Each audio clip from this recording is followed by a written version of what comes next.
Hello, good afternoon, good evening, depending on where you are. Welcome to the 7EDU webinar on college admissions results and trends. I'd like to thank everybody for joining us tonight and taking time out of your busy schedules to be here. We have a lot to cover, so I will just get right to it. We will have our panelists tonight, Ms. June, Dr. Yan, and Ms. Amy. They'll be going over 5 trends in college admissions and give you 5 takeaways from this webinar. And then at the end, we'll have a Q&A session.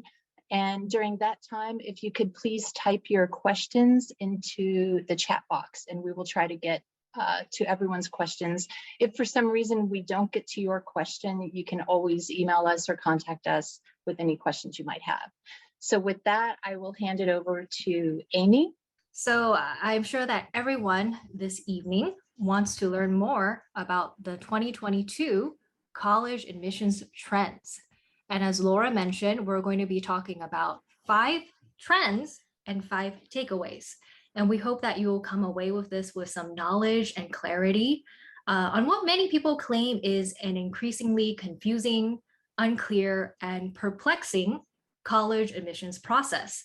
We don't want that to be the case. We want everyone to have some clarity on this. And so hopefully you can feel some certainty and security about the process as well. Now, the first trend is one that most people are already familiar with, and that is admissions are becoming increasingly competitive. Now, when we say competitive, I think we can view that in 2 ways. I'm actually going to claim that we can view it in 3 ways, but let's start with 2 for now. And the first one is just in terms of applicant numbers, right? If you can see the chart here, I think it speaks for itself that applicant numbers are increasing. There was some concern last year during the pandemic that people were not going to go to college anymore because of COVID. So we did see a slight decrease last year, but this year that is no longer the case. As all colleges have seen, there has been a rebound in applicant numbers. And in that case, that means increasing competition for a limited amount of spots among more applicants. And nowhere has this been more clear than within public universities, such as the UC system, as well as schools as like UT Austin, etc.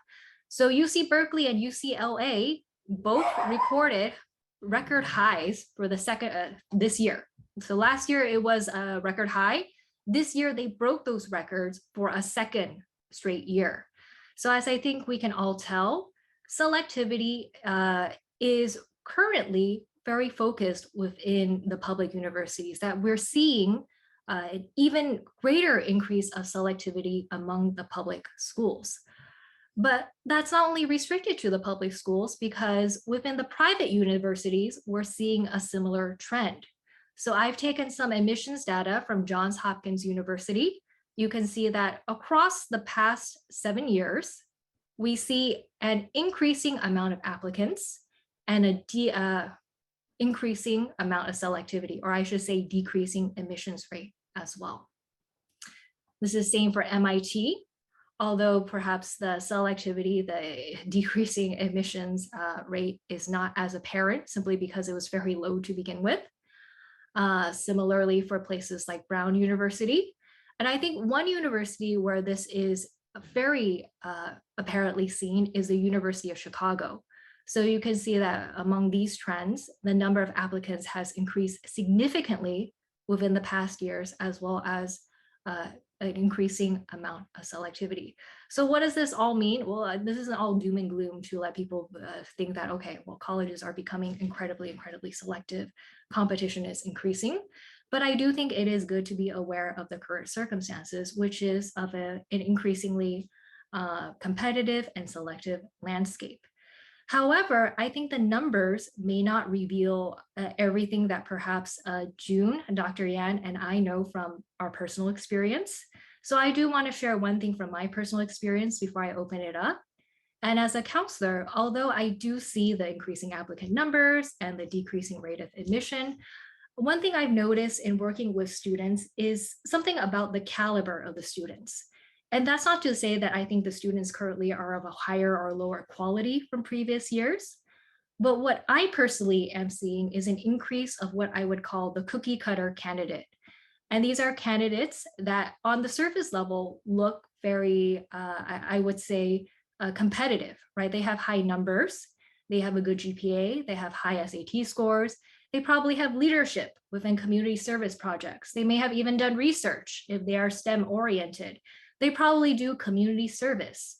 And while these are fine candidates, I'm sure that maybe you're catching up on is that it's very difficult on a surface level for these candidates to distinguish themselves from each other.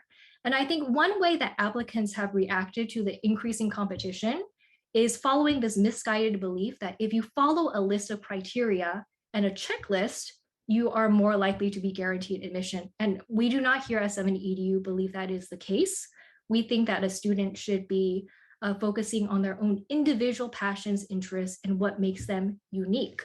So I'm going to turn it over first before we go over our spectacular results, to Dr. Yan to talk a bit about her experience about the competition these years, and then June. Yeah, just echo what Amy just said. Now, high school students have become more involved in different activities, especially actual activities. And also they are taking more and more AP classes, and they are striving for very high SAT scores. And of course, we can see those students, if just like the service level or the paper, the score level, they are achieving higher and higher scores. But why? They are not getting the results they would hope for, or meaning reaching their highest, the schools they want to reach. And it's because students become more and more alike.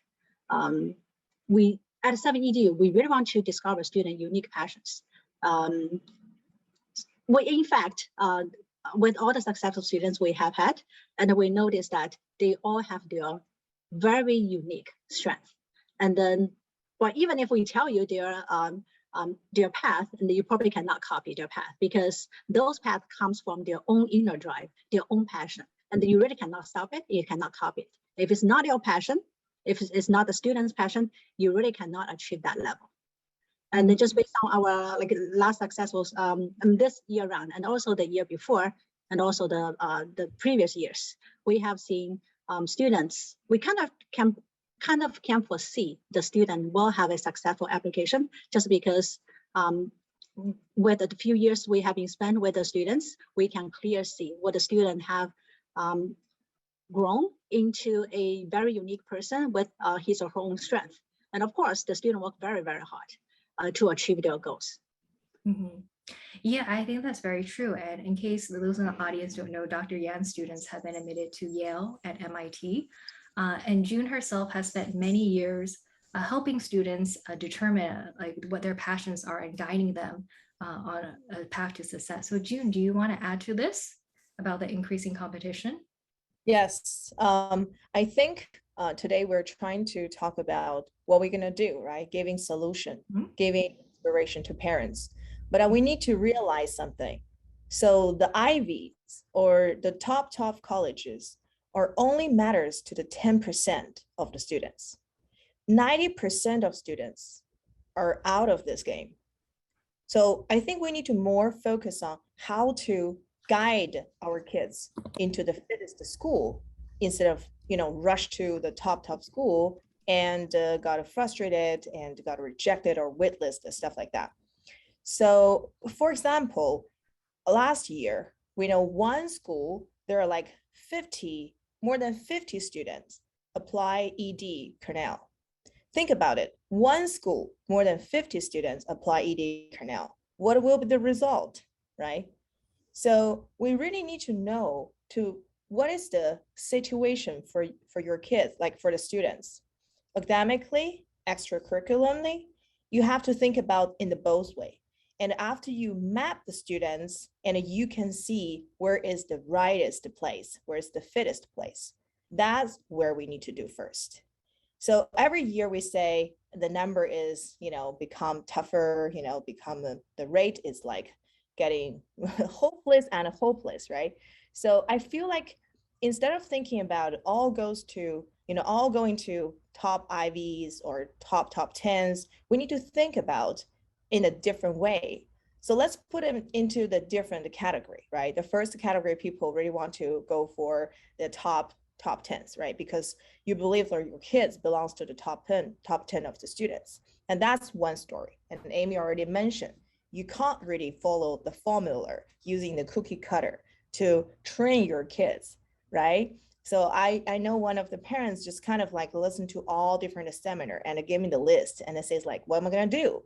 The time is only 7 days, 24 hours. If I want to apply everything to my kids to guarantee the success, plus you can't really guarantee, right? So what should I do?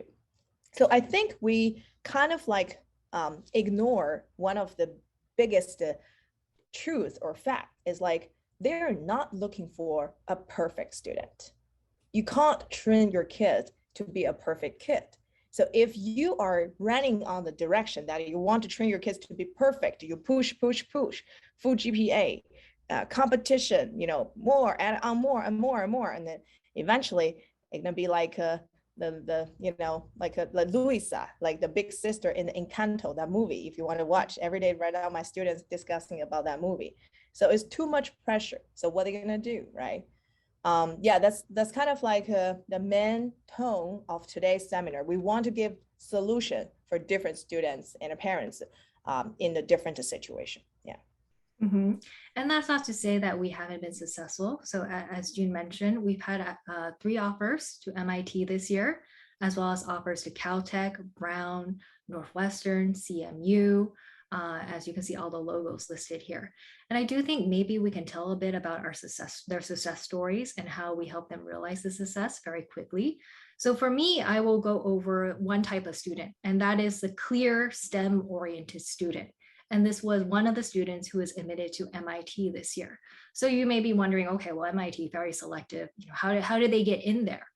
And I think that's one thing that June mentioned is that this student was very, I would say, individualized within her passions. And when I first met this student, you would initially think that she's very quiet, she's very introverted. She's not a very, I would say, very extroverted person. But in more conversations with her, you would note that she's actually very lively. She has a great sense of humor. She has a very interesting outlook at things. And those were things that we tried to incorporate within her personal essays. Another thing is that this student had a very, very strong passion for history. And I think sometimes if people are following this cookie cutter definition,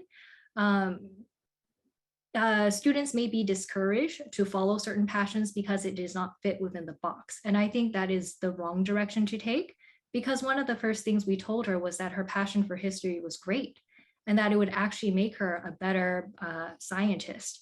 And that's another thing we incorporated within her profile to show how her multiple passions and interdisciplinary interests will help distinguish her from other competitors, or I shouldn't say competitors, I should say applicants. And that was successful. Now that's only one success story. So I'm wondering if Dr. Yan or June want to share other examples from this year. Yeah, I think I want to share another student's actually, I think you mentioned one Ivy school. So I'm going to mention something that's not Ivy, but it's like top schools. I want to mention one of the boys that I work with.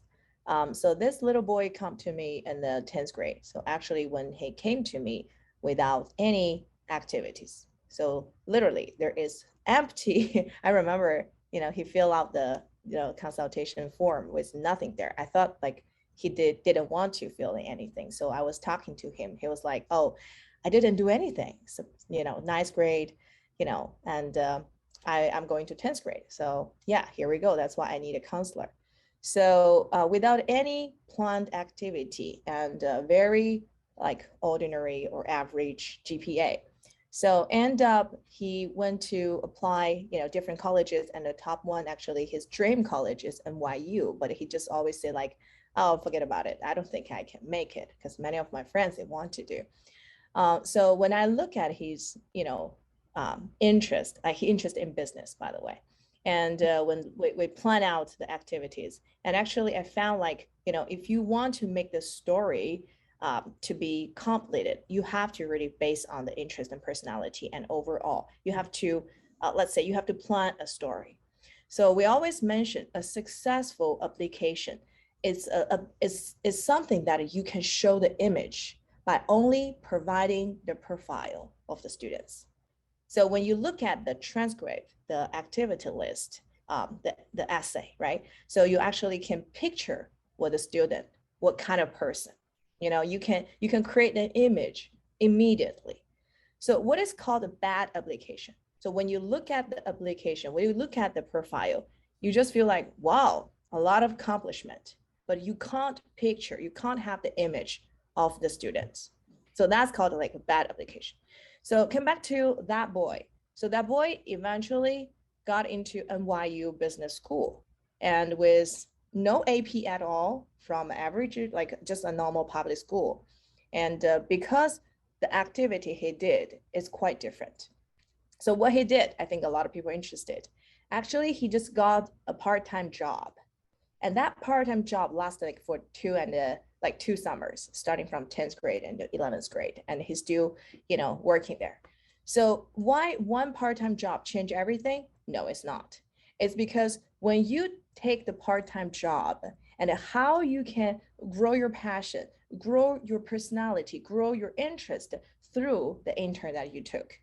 So we know like a lot of situation when we invite the students to give a seminar, to share the experience, usually what we've been asking is like, hey, what do you do? Tell me, give me the list of what you do.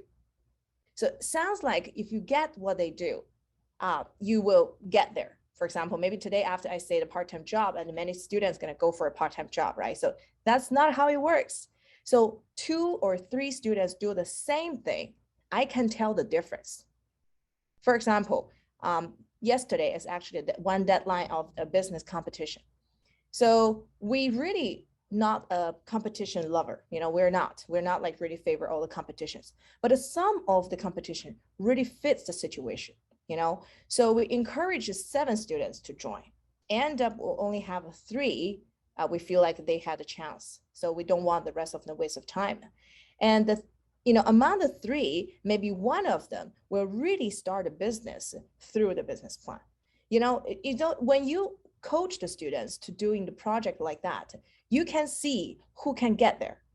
So from the data, you can say, oh, 3 of them join the competition, or 3 of them win the competition. Who gonna get in where? So that's something that you need to think about. Again, do not try to, add on a lot of like diamonds, gold, on their body. It seems like they're shining. They're not. You have to really know when and where to put the diamond. You want to put the diamond on the ear, right? You don't want to put the diamond on the nose or the forehead, right? The right place, the right thing, that will make the entire thing more beautiful.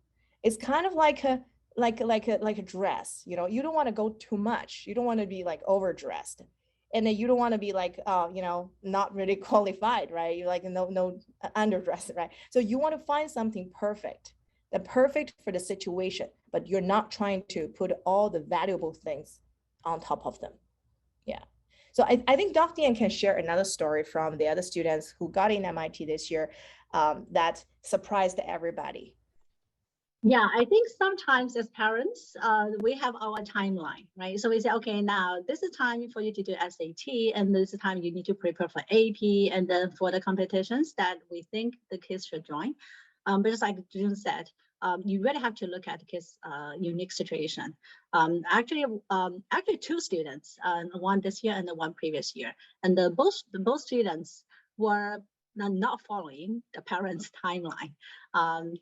So for example, I noticed that one student tend to be very tired during the day when I talk to her, and then I asked her, oh, is that because she stayed up late, like the day before? Yeah, she said yes, because she was busy doing some projects, but that project's not related to any of the competitions. Her mom or parents want her to participate, and she was doing that purely because she truly loved the project. She just wants to drive that forward. And to the point that she should be preparing for her SAT a week before, and then she didn't have time and to practice for SAT because she wanted to have her project done. Okay, but then yeah, she got a good score in her SAT because we talked to her that we really want to get her SAT done just with one try. you have only 1 week left, and then probably you should put your project aside and just for 1 week. But after you finish SAT, you can pick up your project again and then move on. And I think she didn't listen to us, and she got, I think, at least 1580 in her SAT. And then she dived back on to her project.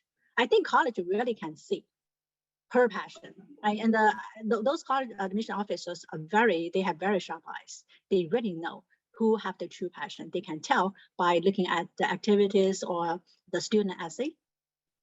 They know who has the true passion and who is doing, who is following the path planned by someone else. Yeah, so that's the main story we're trying to deliver here. We need to discover the kids' true passion, and we need to guide them. If you don't have a passion, we need to discover that. I think all the kids have passions. They just sometimes their passions are because Not really expected.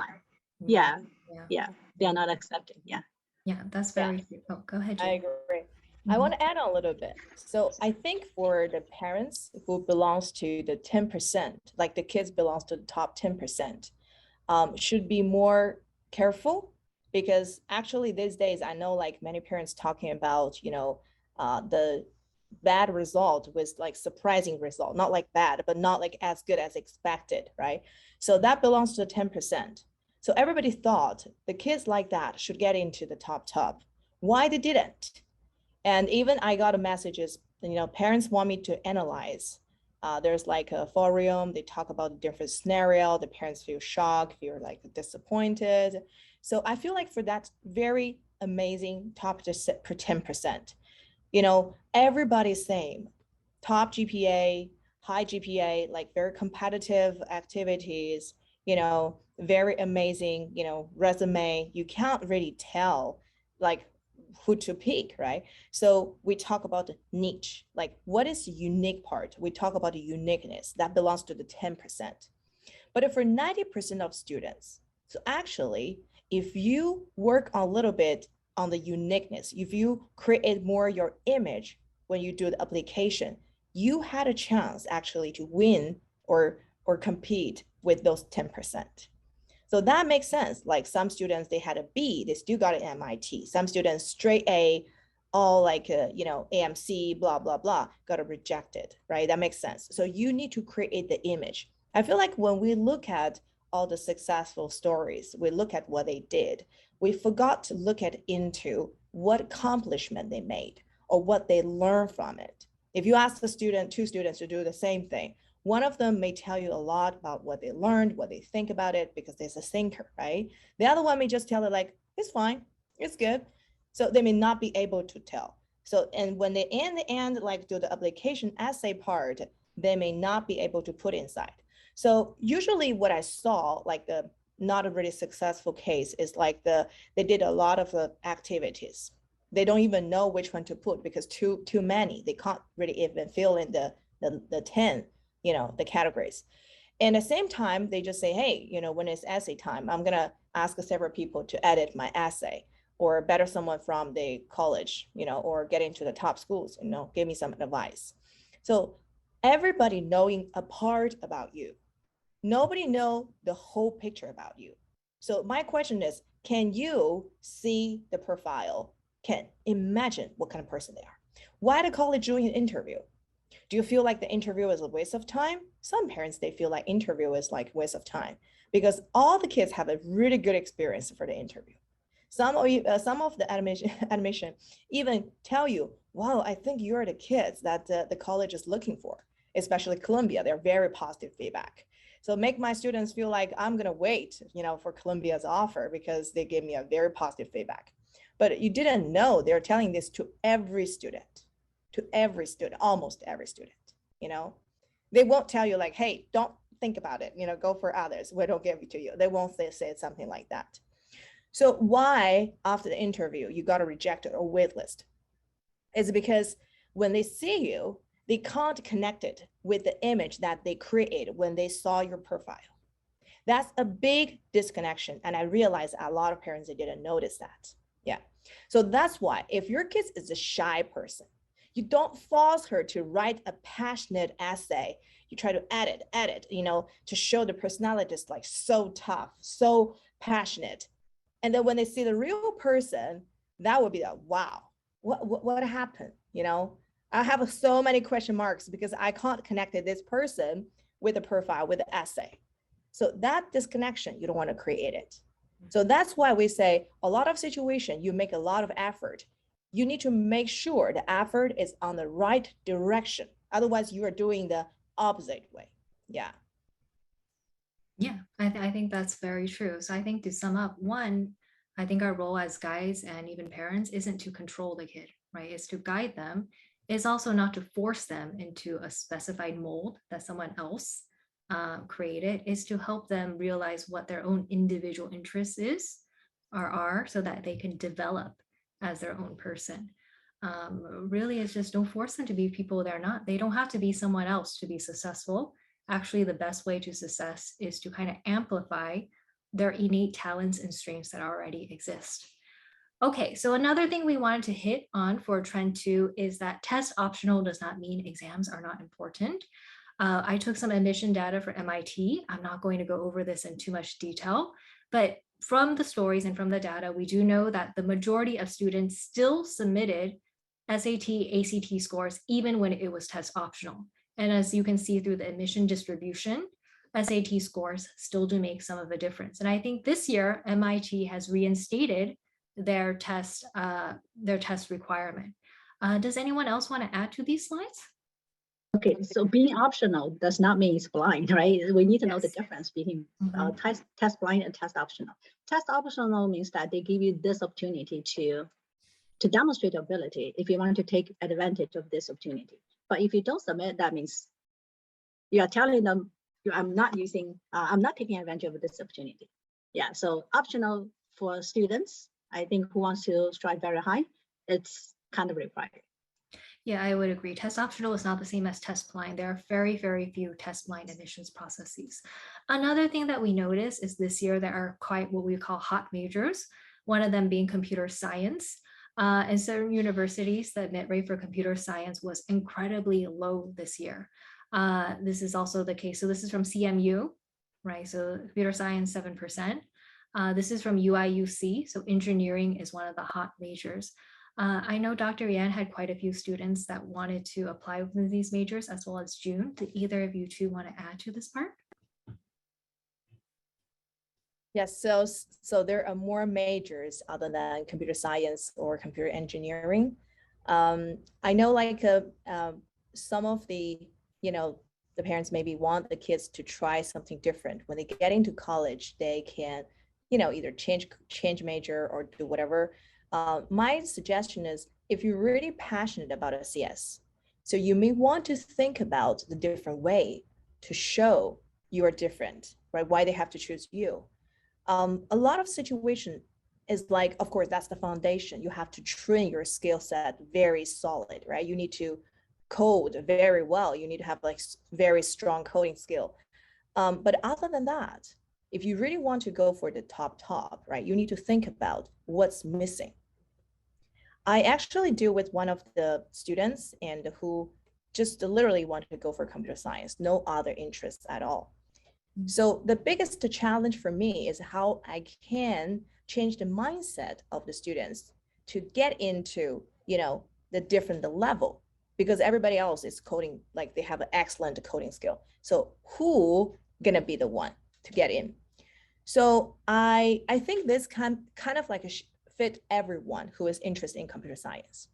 So computer science is amazing direction, is amazing tool to change the world. But the point is, you have to change the world. If you train yourself to be amazing tool, you're just amazing tool, right? You just only coding. You don't have the think, you don't have the thought, you don't have the creativity. You don't know what you want to do with the tool. And then eventually, super AI can replace the, the coding part, right? So we need someone, or the top college, they need someone who has the idea to change the world, to make them difference, to bring the impact, and then plus they have the skill set of the coding.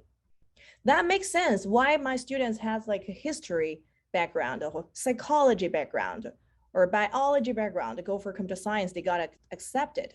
But my students only do computer science, cannot get anywhere. Maybe some parents say, it's okay, we just want that major, I don't mind about school, that's a different story. If you really only matter, I mean, the major matters to you only, you just can't sacrifice the school. Again, when you try to do the application, the kids, the students, and the parents should ask them the question, what you want to give up? You can't have everything at the same time. What you want to sacrifice? If you can answer that question, I think everything else is very clear.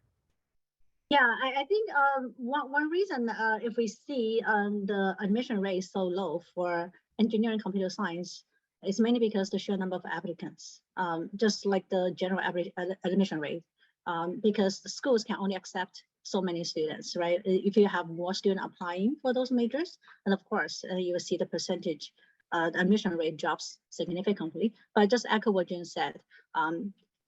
For students who really want to study engineering and computer science, you really need to ask yourself how you can differentiate from other applicants. But actually, some schools don't require students to declare their majors. So for example, MIT, right? One of the top engineering schools, they don't actually ask a student to declare their major. They are looking for a student who has true passion in something. If you want to study computer science, other than just programming or participating in USACO or other coding competitions, you really ask yourself, what you are doing that can separate you from other applicants who are doing the same thing. Yeah, this is something that you cannot just look at what other people have done. In fact, that's the worst advice. You just follow someone else's path. Because if you follow someone else's path, probably they are doing better than you. And then in that sense, actually, that person will have a better chance than you if you follow another person's path. Yeah, I think that's very true and very comprehensive. So I think sometimes, unfortunately, we see a lot of people select computer science because of familial pressure or some other circumstances, not due to genuine passion. And that's something to be avoided. Another trend this year, to move on, is the wait list. So especially last year, yield is just how many people attend the college, was increasingly unpredictable. So I think this year we saw an increase within the wait list, or at least more applicants being waitlisted or a longer wait list. Now, I think one thing that we all need to be clear about for the wait list is that a wait list, the chances of being admitted off of it, especially for the more selective schools, is incredibly slim. So do not bank your chances of admission on a wait list, but be aware that it is becoming longer and is now becoming a more commonplace occurrence for many applicants. Another one is that I think we already covered this before, which is just the continuation of the holistic review. I think June and Dr. Yan both covered this in detail regarding, I think June clearly talked about how the student needs to present their image to the application committee, that when they read your application and your profile, they need to be able to clearly picture the person. However, again, and we'll talk more about this during the takeaways, do not see this as a checklist, that if you go down these bullet points and think, okay, my kid hit this and that, that means they're fine, right? Great applicant. It's not meant to be seen as a set criteria that students are meant to follow to a T. It's only almost like a communication of application committee and a college's values. It's still up to the student themselves to determine for themselves what their own individual interests are, to develop as a person, and again, not to try to force themselves into a mold. Okay, so let's go to the first takeaway, which is please have reasonable goals and expectations. Not everyone is going to be the top 10%. Even if you are within the top 10%, that does not mean that you are guaranteed an admission within the Ivy League. And that's not the end of the world. As I always say, college is a beginning, it's not an end, right? It's just another way for students to develop further as adults, to learn more about themselves. And there are people who go on to be very successful regardless of whatever college they attended. Do either of our other speakers want to add to this takeaway? Yes, I totally agree. So college application actually is the first application of their life. Later, they're gonna have so many application. That's called the life, right? So in this situation, I feel like what usually happen is students or parents, they want to give a shot. They say, oh, let me just try. It doesn't hurt. Let me just give a try. Then they should see the essays, the effort. So my suggestion is, when you want to give a shot, give a try, you need to consider 3 things. First, my kids is okay, like they're okay if they got rejected. Will the confidence gonna be, like damaged, or they're gonna feel hurt? They feel like self-doubt. If that's not the case, go ahead, give it a try. Second, do you have enough time or effort to prepare like all the essays carefully? And if the time you spend on the unreasonable school, do you still have enough time to fully prepare for the school that you deserve, or the school that you could have a chance, So setting reasonable goal is not like we are asking you to go like safer. We ask you to reach, but you need to be able to jump and get it, right? It's not like you have to jump, and you couldn't even get it. So you know where you are. So by saying that, actually this year we offer the free evaluation for the students, both academically and extracurricular. So if you're like application season, we can just give you a suggestion based on your academic performance, your GPA, your transcript, and your resume, which is already fully completed, right? So if you're still early, like 10th grade, 11th grade, or 9th grade, okay, or like 8th grade, or even earlier, and we can actually give you evaluation and tell you what's missing. By knowing the evaluation, I think the most important thing is where you are. Some of evaluation maybe it's like cruel, but that's okay because you know the truth. That can help you actually correct the direction, right? So what we don't want to say is like the parents feel like, oh, we're already super good, And I saw one of the kids in the school similar to my daughter, but why that person got it? Why we didn't get it? We're not lucky enough. Well, I would say the application, they don't really require that much luck. If you want to say luck, I would say transfer or change from the waitlist to the offer, to give you offer. That need luck, right? So this year, USC, they have like more than 5,000 waitlisted. Probably they're gonna only give to 2 to 5, right? So what is that percentage? That's even taller, even more scary than the more competitive, more it's like even harder than the Ivy, right?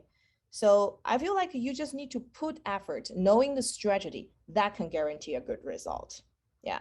So do not feel like too unconfident. Do not just kind of like feeling anxious. I feel like the anxiety most likely from the boys' parents, right? So what happened? Why boys? You just feel like so unconfident. No, we talk about the NYU successful kids. We talk about the CMU computer engineering. We talk about Cornell, they're all boys. We have a lot of amazing results from boys. Don't feel panic, because I was talking to some parents, they are like a kindergarten, they start feeling panic, because they heard about the boys, a rumor. I was like, no, that's not the right. Okay. Don't think like that. Whoever tell you like that, don't talk to them. Okay. Yeah. So, and actually it's an art selecting a very good school list, and then you cannot just look at ranking and then say, okay, well, I'm gonna choose like a few colleges from top 20 and a few from in the top 50. You cannot do that way, because schools are looking for certain candidates. They are finding students who are a good match to their university, to their colleges. You really want to study the colleges first before you decide whether that's the one you want to go, right? And the student need to spend 4 years there. Yeah, don't just go by ranking and then thinking that I need to apply all the top 20 schools. Now, of course, workload wise, you're gonna kill the student. And then second one, that's absolutely unnecessary. Yeah, that's very true. It's a 4-year commitment. That's longer than some marriages I've heard of. So I think one thing that June mentioned that's wonderful is that, one, we want everyone to be ambitious and to aim high, right? But we also want everyone, students, to be okay with failure, to be okay with rejection, because that's just a part of life. And I think that's one thing that we always try to, I think, grow our students in. It's okay to make mistakes, to accept failure, to accept rejection, because if you want to succeed, part of your path to success will be full of that. So starting at a young age, I think that's something that students should be okay with. Okay, the second one is the importance of starting early. So as you'll notice, a lot of stuff within the college admissions profile is not something that you can just cram in within the last year. Now, I think June already gave an example of a 10th grader that we helped, but we currently also even have a counseling student who's in kindergarten. So I think we all believe in the importance of planning early. Do June and Dr. Yan want to add to this point?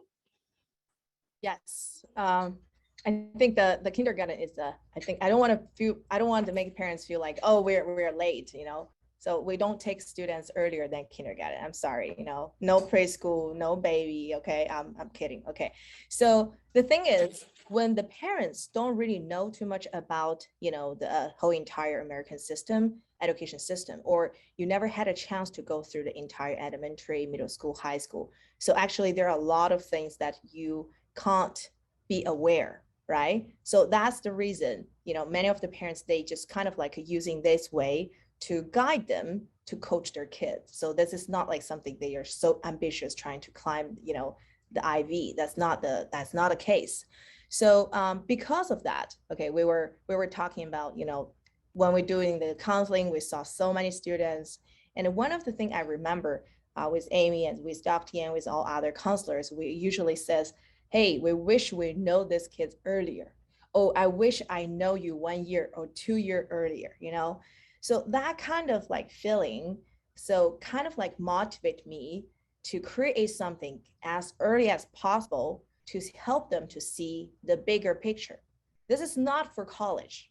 Yeah, we're not shooting for college. We're shooting for the success for the whole entire life. So we prepare students for a long-term goal because we believe if we prepare them ready for life, they will be ready for any kind of college. Because I don't want to hear the college students, when they get in college, they tell me like they feel like it's hard to fit in. They feel like they're stupid because the college kind of like around it, many of the students like smarter than them, you know, because this kind of conversation we had like almost every year, especially the freshmen. So when they get in college, they have a different stressful moment. Yeah, so by preparing them early, so actually, we are actually coaching some students when they are in the early stage, like full time with us. You know, it's like we actually creating a lab school, selecting some students, you know, kind of like mentor them, coaching them, you know, step by step. So we want to see the result. We will update with you guys like maybe 2 to 3 years later. Yeah. Yeah, just like we will mention already a few times that we need to discover kids' passion, but if it's too late, it's kind of hard. Yeah, so I think all kids do have passions, but you just have to have an observing eyes to find them. And the earlier you observe them, or the earlier you talk to them and figure out what they're passionate about, the better they can be prepared. Third takeaway is just to have a strategic college list. I think Dr. Yan has already mentioned this, in which selecting colleges is an art. That's very true. No college wants to admit a student that they can clearly tell only wants to go to this college because of a ranking. They want applicants that are going to contribute positively to their community and therefore to the rest of the worldwide community. So when you are planning, it's very important to do your research to find out if you fit the department, the college values, what are they interested in. So that's the reach target safety tier, which I won't go into in detail. Let's just move away to takeaway 4, which is holistic review means each part of the application is important. I do want to mention here that since I mostly take care of the application essay component, that sometimes parents think that application essay can like create a miracle. Like for some reason, even the student doesn't do anything, they can have an amazing essay, and then they will definitely be admitted into whatever dream school they wanted to be admitted to. And I just want people to think that the substance of your essay comes from your life, right? If we're talking about the essays showing a person's personal character and qualities, you need to think, how do I know what a person's character and qualities are? Well, I think that's simple, right? People make choices. Their choices become actions, actions become habits, and habits are what determine a person's character, right? It's not just some one-time thing or something that's non-existent. So this kind of goes hand in hand with planning early, that if we truly want to demonstrate the student's whole person, their individual qualities, their personality, their character, etc., all of these things need to be started early. and every single part of the application is important. There's no such thing as one part of the application being able to be a bandage for other parts of it. June and Dr. Yan, do you want to add to this? Yes, and actually this has come to another question most people ask, like which camp is more valuable, or which camp can add value to my, application profile. So I want to give one real example. For last winter, I don't know if you guys follow the 7EDU newsletter. So like we actually co-hosted one of the youth entrepreneurship with one of the Silicon Valley investment organization. So they brought in a lot of different founders from different startups or some big companies. So they also bring the mentors to coach high school students to how to, start your own business. So during this camp, it's like a 10-day camp. So actually students learn a lot about, other people's story. And two of my students actually from Stanford even went back to, get back to the students.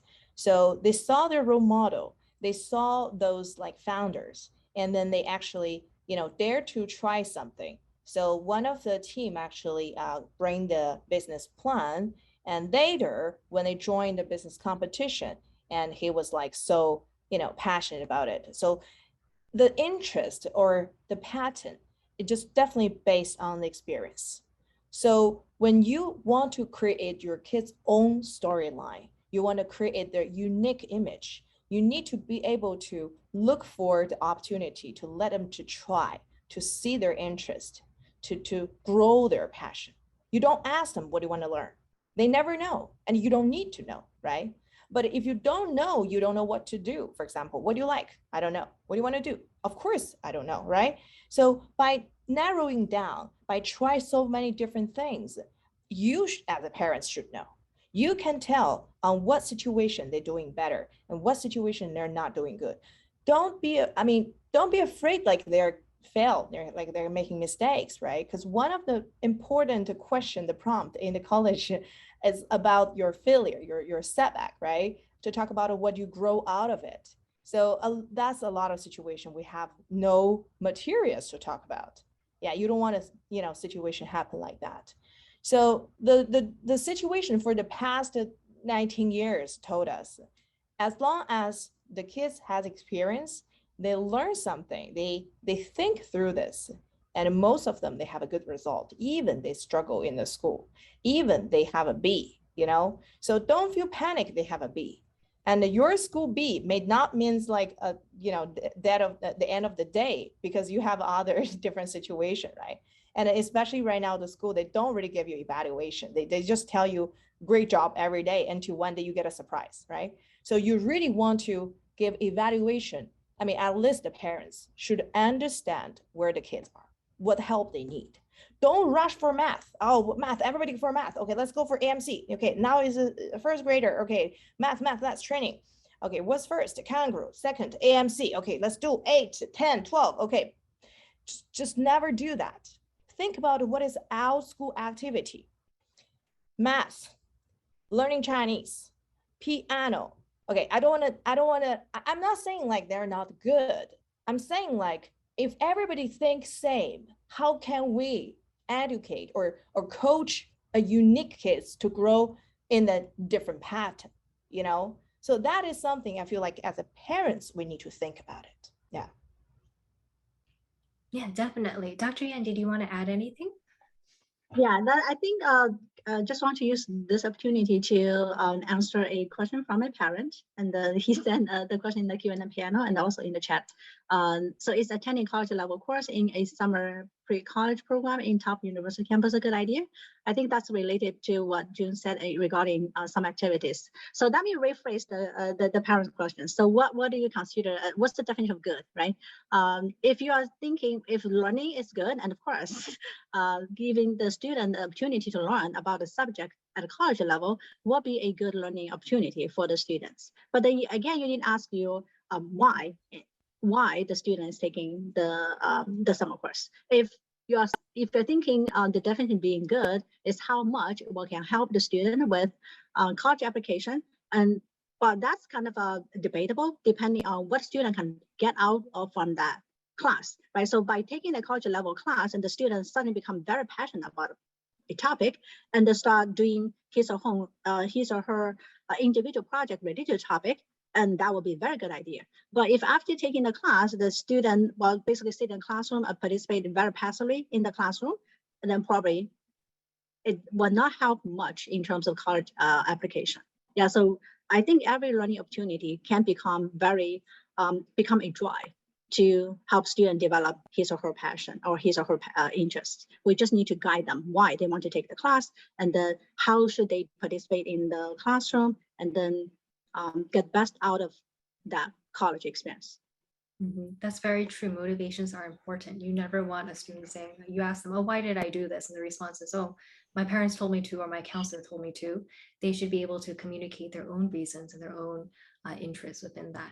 Okay, so takeaway 5 is very much similar to that, which is choose activity that add value on an individual basis. I think this is a common theme of this webinar that we hope everyone is able to leave this webinar with, which is there's no set formula. It's important for students to develop as their own people. There are so many niche interests out there. There are so many resources available that any person who has that interest can lead something within whatever their interest is. But the important thing, I think, is to encourage students' individual interest, even if they do not align with what we initially think to be quote unquote appropriate or perhaps even successful. You never know, right? And I think when students discover something they're truly interested in and passionate about, if you nurture that, they'll often produce surprising results. All right, I think we can either, June and Dr. Yan, do you want to add to this, or should we open to Q&A? Yeah, I think we can open to Q&A. Yeah, this is just like the poker game. So you even have all the kings. You may not win, but you don't have the, kings, but you may win the game. It's just literally you can understand it in the poker game. Of course, we want to, gain as good as possible, like as many chances as possible. But again, don't rush to the popular things. So even right now, I noticed like many parents give me the list to say, hey, I got something from somewhere, they're all competitive things. Can I apply this? Well, when you're not ready, you shouldn't apply. I mean, even everybody applied, right? There's only like a 3%, 5%, like select a rate. Do you want to kind of like crush your confidence in the early stage? It means a lot. There's like a lot of things you need to think about it besides application. Yeah. I had one student ask me a question. So I believe most of your clients are based in California. Your opinion, advice, focus on the California students? For those students out of state who are not faced with intense competition as in California, should they apply the same standard in college prep, or are you over preparing them for college? One is I'm not sure what you mean by the intense competition as in California. I think there's intense competition everywhere, especially if you are applying to certain schools. I also don't understand what you mean by over preparing them for college. I think it's an issue if you're doing things only for the sake of getting into a college, but preparation is never a negative thing. I do think one thing I've seen in Bay Area students is something I've mentioned before. It's not that I think there's intense competition in California. I think there is intense homogenization in California, which is people try to follow what they believe is a set path for success. And they end up with all these students that seem incredibly, incredibly similar. When I think it should be more encouraging a student to focus on what their own individual strengths are. Our students actually from everywhere. We have students from Utah, Oklahoma, North Carolina, and my students from North Carolina, which is going to apply this year, I think he's a great candidate. He is very over prepared, if that's what you mean. Yeah, he's a great IB candidate for this coming year. I would say it's the same, but relatively a little bit better because maybe, for example, students from Oklahoma, they don't really have the resources or opportunities, but because we are in a different place, so we are kind of like telling her to do a lot of things or give her a lot of resources that she couldn't get in Oklahoma. That maybe is advantage for the students out of the California. Yeah. So second question, I think from the same parent. Yeah. any chance to get in waitlist? Jackie asked, any chance to get in waitlist for the waitlist? I think we mentioned that the Ivy waitlist, the chance is even lower than the accepted rate for the normal application. But it doesn't mean like you don't want to do anything. You still want to give them update, write the love letter, try your best. Sometimes miracle happen and pray more maybe. But it just really depends on luck. When you get into waitlist, if you want to get an offer, most likely it has to be because of luck. But luck happen, miracle happen every day. So who knows? Yeah, hope for the best. Hope for the best, prepare for the worst. There's a question regarding ACT and SAT scores in 10th grade. Someone said that her child scored 35 on the ACT in 10th grade, and can they submit that? CMU does have this policy. Yeah, unfortunately, CMU does have this policy. They want a very fresh grade, meaning that they prefer students who take their standard test, whether SAT or ACT, in their junior year. Yeah, but if you're looking at other schools, I don't think they have this policy. Yeah, for CMU, yes. So that means you usually take it if you want to try CMU. So I'm also seeing questions on our Q&A feed. Maybe they're not appearing in the chat. One says, I'm a student and I'm interested in math and business. I'm just curious if my fields of interest are too common. I'm in, yeah. Oh, sorry. And he's in 5th grade. I think as a 5th grader, that's a wonderful interest to have. You should not be concerned about whether it's too common right now. You can make and I think you can make this common interest to be something not common. So I mean, what do you like? No, maybe, and many people like it, right? But how you want to grow your passion, that you have your own way. So remember, there is no same brain. Yeah, believe in yourself. You have a long way to go, but I'm so happy you're asking questions like that at the early age. I mean, you're more mature than the students around you, You already win. Okay, good job. Here's another one. And I think what they're asking basically is if you're transferring, will they still look at your high school record? So the question is, when transferring from community college to 4-year, will the college still look at your high school grade? I think you should go look at the application requirements of the specific college you're applying to.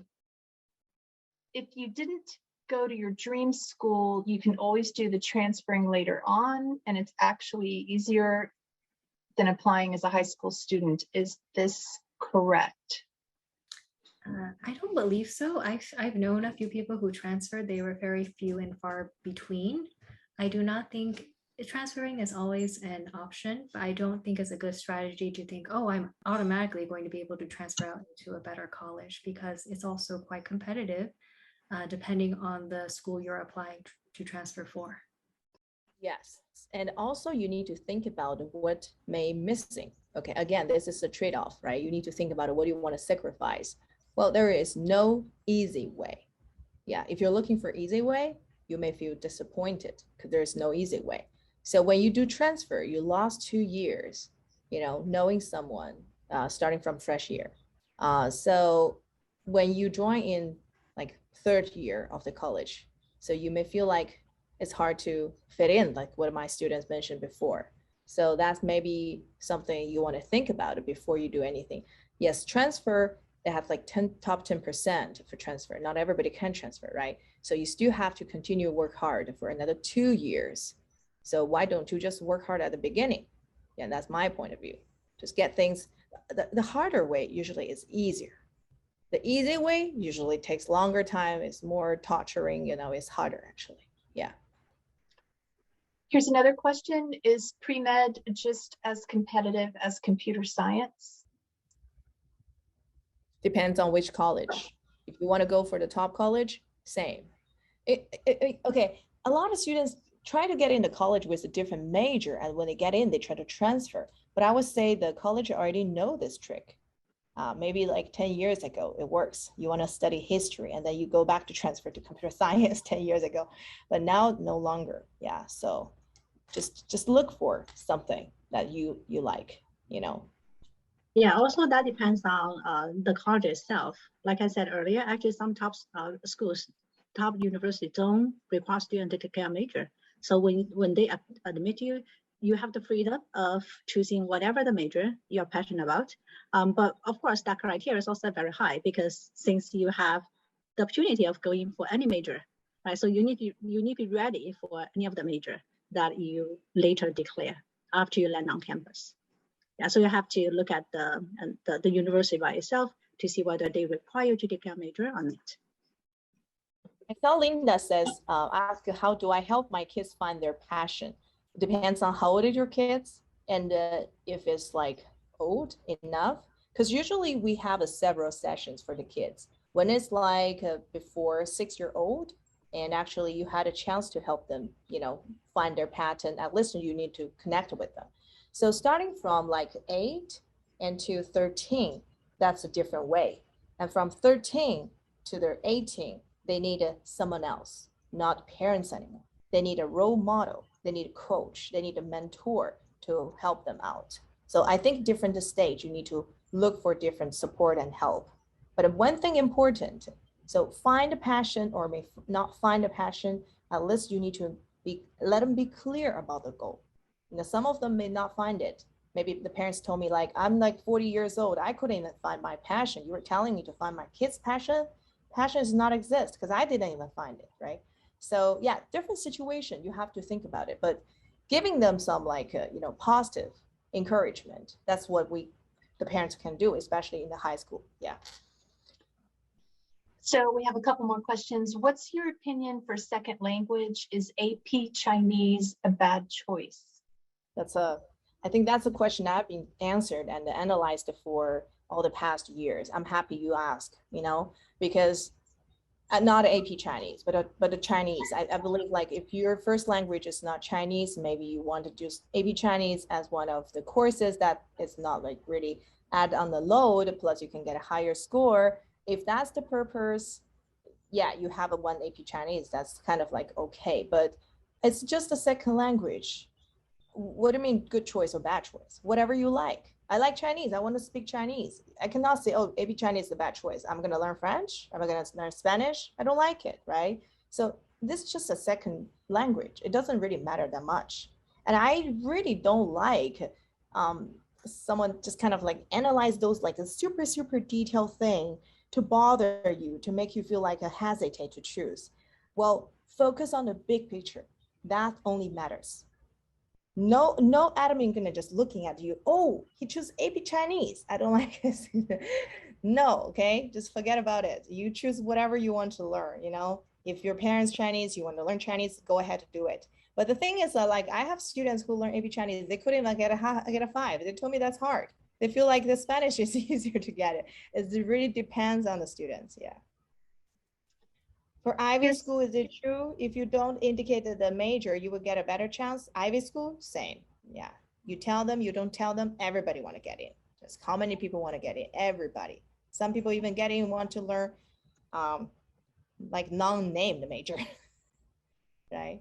My students joking with me, is there like a cleaning major that in the Ivy so I can just claim for that? They were joking with me. Yeah. So no, Ivy, just Ivy. Yeah. So how does music talent contribute to college admission for a non-music major? No talent is meaningless. I think if you have a passion and talent for music, even if you want to apply for engineering, it's a plus. Musicians are very detail oriented, they're very disciplined, they have creativity. All those are good traits for something like engineering. I know someone who admitted to Stanford, STEM major, very, very talented in art, submitted an art portfolio. So no talent is meaningless. Don't think like I'm doing this major, I should only have X talents. All talents, encourage them. What is the best way to find a mentor? I think you can meet them to discuss with them. For example, you like Amy, talk to Amy. You like Dr. Yan, talk to Dr. Yan. You like me, I like you too. We can have a conversation to talk about it to see if there's a good fit. I don't know. You have to find it by yourself. Yeah, try. Okay, thank you everyone for joining this seminar. Hopefully you come out of this feeling refreshed, more clear and ready for the college admission process. So I'll hand it over to Laura to close.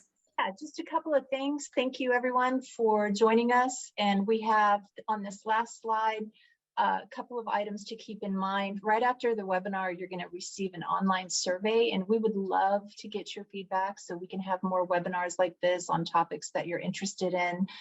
The second thing is that we are planning to hold some mock SAT and ACT tests in May with individual evaluations, and those will be on site. We'll have more details coming up. So if you just want to stay connected, you can sign up for our newsletter, which if you go to the homepage of 7edu.org, you can scroll down and click to subscribe to the newsletter, and you can stay connected that way. We'll be putting more information about that out really soon. And that's about it. Thanks everybody for coming. Yeah, and remember, as June mentioned, we offer a free college evaluation. So please, if you have questions, please do contact us. Thank you so much for attending.